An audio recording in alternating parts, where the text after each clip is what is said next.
देवी के घर पर रोज रात के खाने को लेकर लड़ाई होती थी कि रात का खाना कौन बनाएगा। मालती देवी की दोनों बहुएं एक नंबर की कामचोर और आलसी थी। शाम होते ही दोनों को इतना आलस आता था कि रात का खाना बनाने में उनकी शामत आती थी। रात के 8 बज गए थे। मालती देवी को भूख लग गई थी। दोनों में से किसी ने खाना नहीं लगाया। रिया, ओ रिया बहू। मालती देवी की छोटी बहू रिया अपने कमरे से बाहर आती है। जी माँ जी। आज खाना नहीं बनेगा क्या? आज तो अर्चना दीदी की बारी थी। मैं रसोई में जाकर देखती हूँ उन्होंने क्या बनाया है। रिया रसोई में जाती है तो वहां कोई नहीं था। माँ जी, रसोई में तो कोई नहीं है, खाना भी नहीं बना। जाकर अर्चना को बुला ला। रिया अर्चना के कमरे में जाती है तो वो कान में हेडफोन लगाकर गाने सुन रही थी। रिया जोर जोर से चिल्लाती है, दीदी, अर्चना दीदी। क्या बात है रिया, आपको माँ जी बुला रही हैं। अर्चना बाहर मालती देवी के पास आती है। माँ जी, आपने मुझे बुलाया? अर्चना बहू, अभी तक खाना क्यों नहीं बनाया? रात के 8 बज गए हैं। राहुल और संदीप के आने का वक्त हो गया है।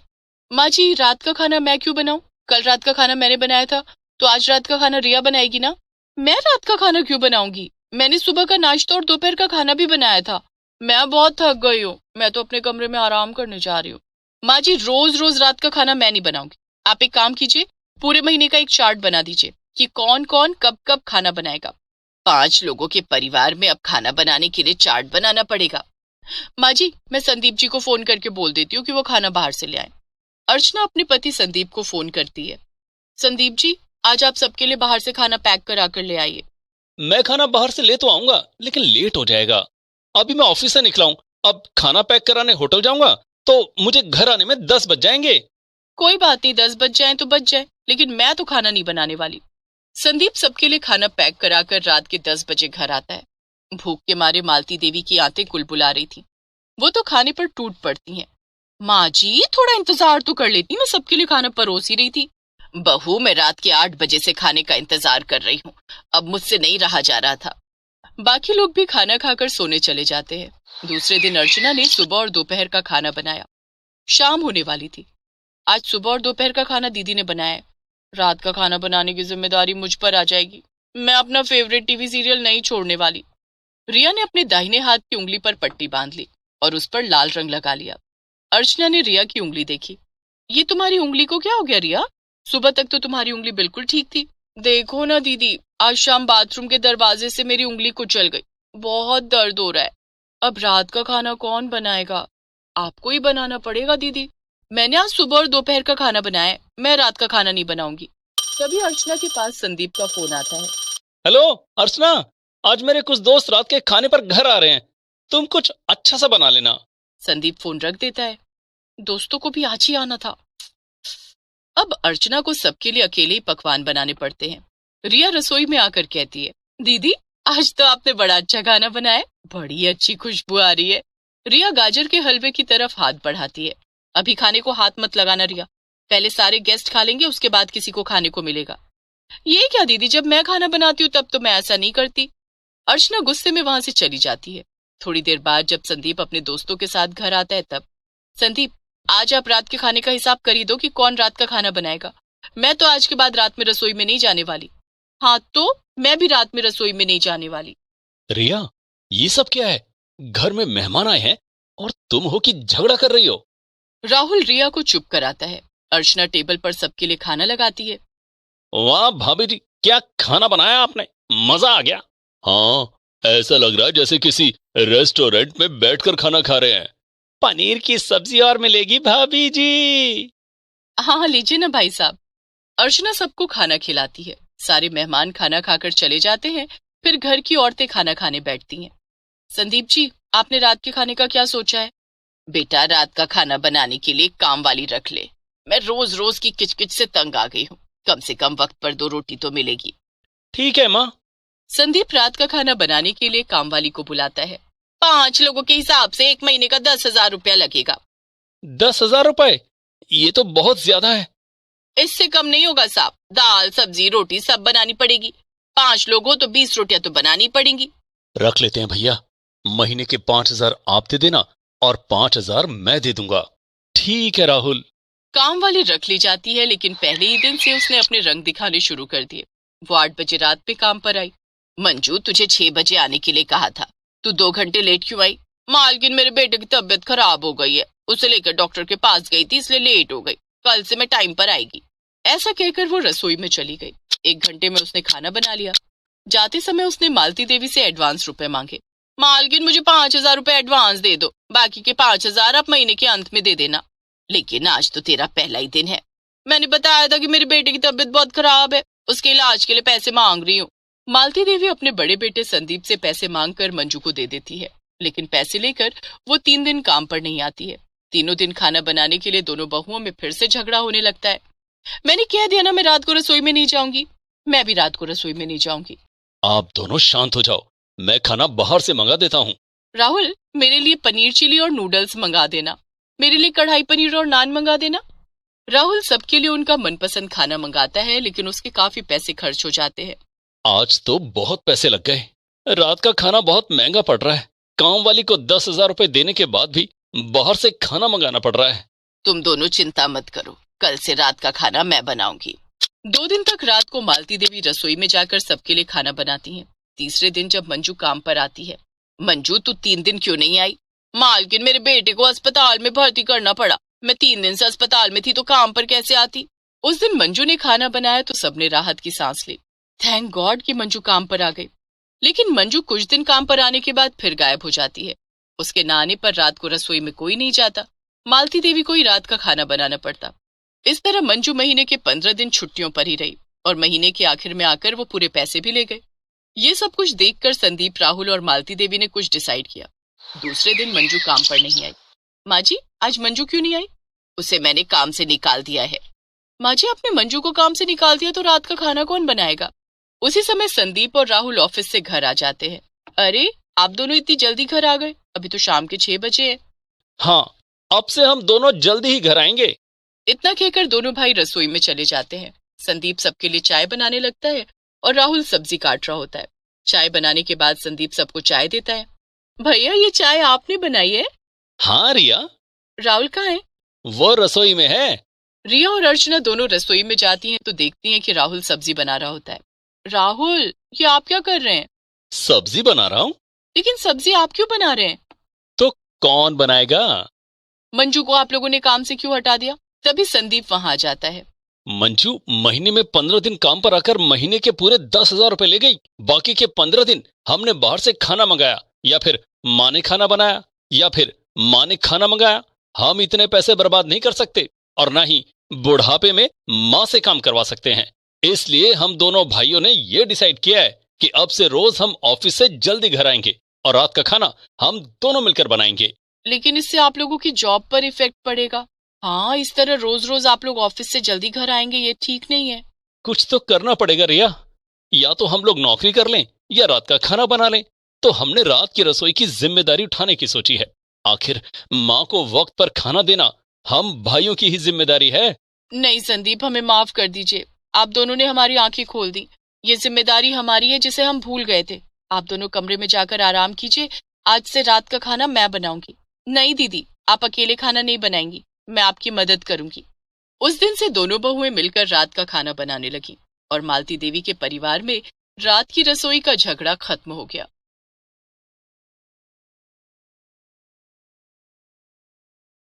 माला की शादी की उम्र हो गई थी और उसके घर वालों ने उसके लिए रिश्ता ढूंढना शुरू कर दिया था। लेकिन माला को एक लड़का पसंद था।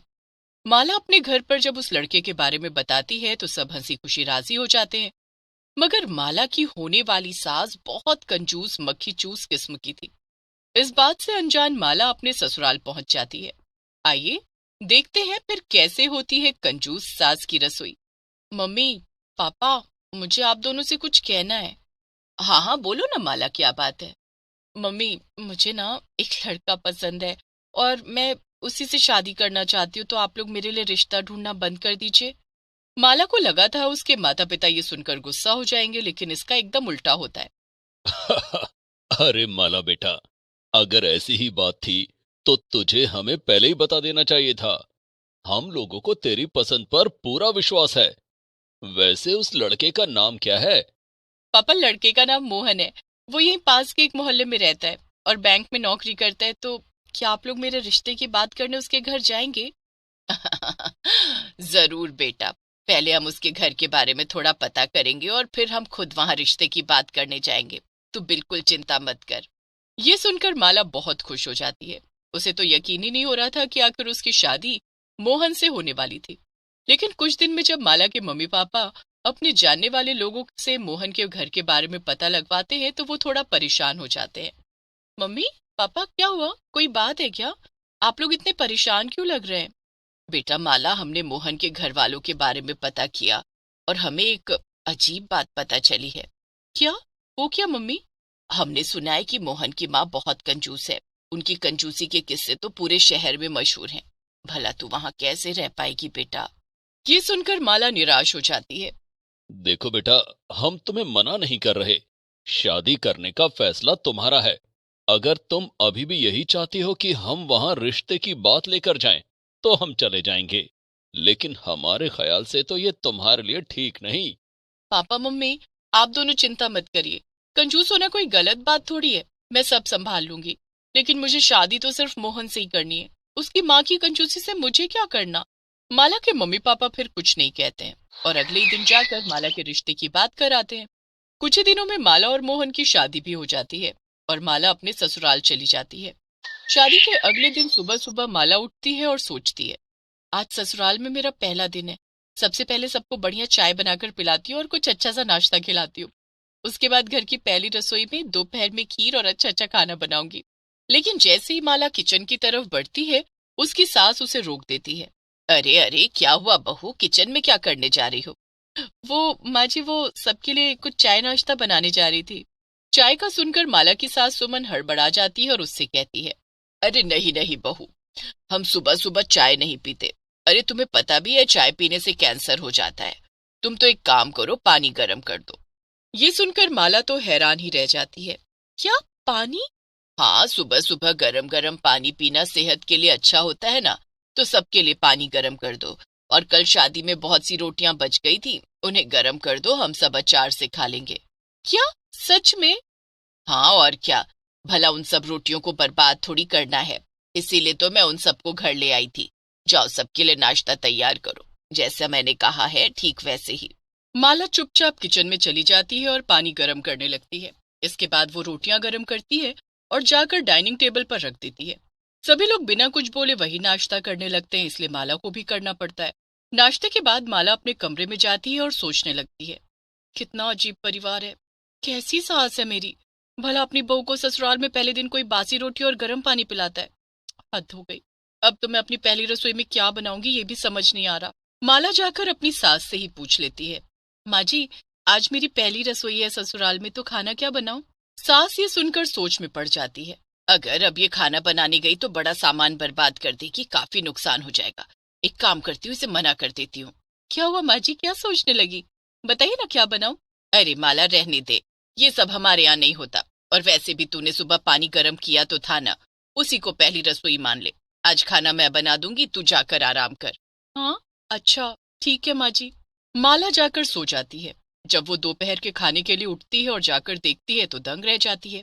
माँ जी, ये सब क्या है? अरे बहू, शादी के खाने में रोटियों के साथ साथ दाल वगैरह भी बची थी। मगर दाल बहुत गाढ़ी हो गई थी, इसलिए मैंने उसमें जरा पानी डालकर उसे गर्म कर दिया। और रोटियां तो थी ही। हम सब मिलकर अब दाल रोटी खा लेते हैं। माला को तो ये सब देखकर चक्कर ही आने लगते हैं और वो अपने कमरे में वापस चली जाती है। वो अपनी माँ को फोन लगाती है और उनसे कहती है, माँ, आपने तो एकदम सही कहा था। मेरी सास बहुत ही ज्यादा कंजूस है। मुझे तो बिल्कुल समझ नहीं आ रहा मैं क्या करूं। हमारे घर में तो ऐसा बिल्कुल नहीं होता था। अब मैं क्या ही कहूँ माला बेटा, हमने तो पहले ही मना किया था। माला फोन रख देती है और सोच में पड़ जाती है। अगले कुछ दिनों तक ऐसा ही चलता रहता है और सास लगातार यही करने लगती है।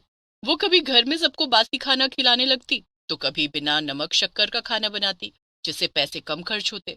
एक दिन तो हद ही हो जाती है जब माला कमजोर होने की वजह से अचानक से बेहोश होकर गिर जाती है। माँ, माँ, माला बेहोश हो गई। जल्दी से उसके लिए नींबू पानी ले आओ। माला की सास जल्दी से किचन में से नींबू पानी लेकर आती है और मोहन को देती है। ये ले बेटा, पिला दे इसे। मोहन पहले माला के ऊपर थोड़ा पानी छिड़कता है और फिर उसे नींबू पानी पिलाता है। लेकिन नींबू पानी पीते ही माला उसे उगल देती है।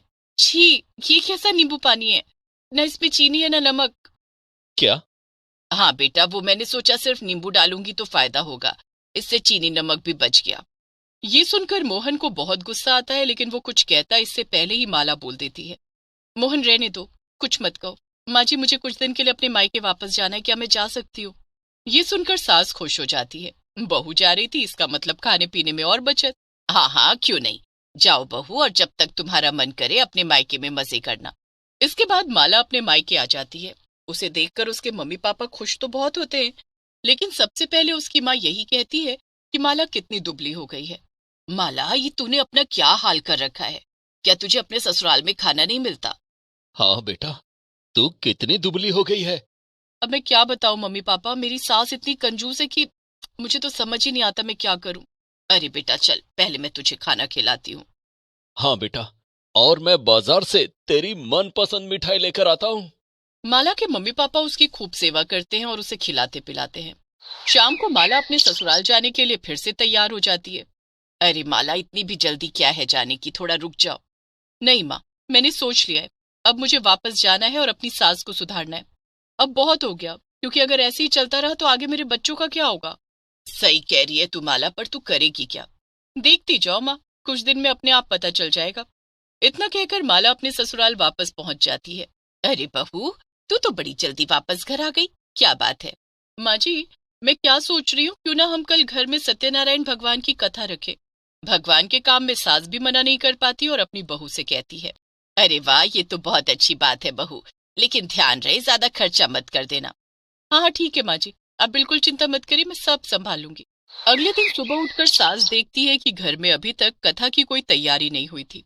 वो माला से पूछती है, क्या बात है माला, तुमने प्रसाद वगैरह कुछ बनाया नहीं क्या?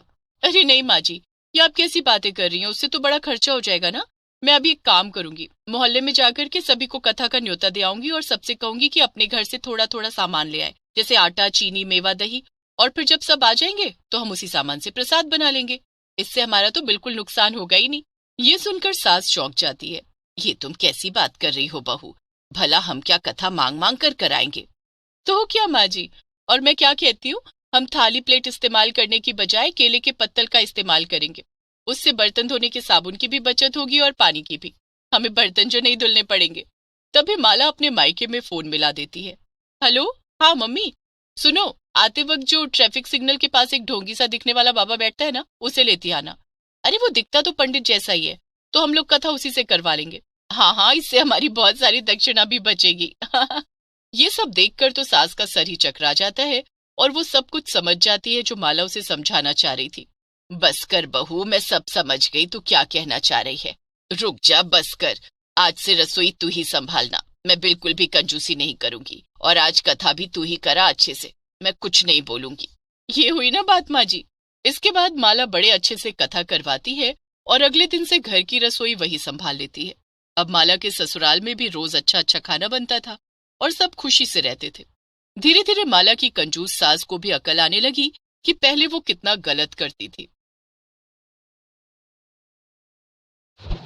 Please subscribe this channel.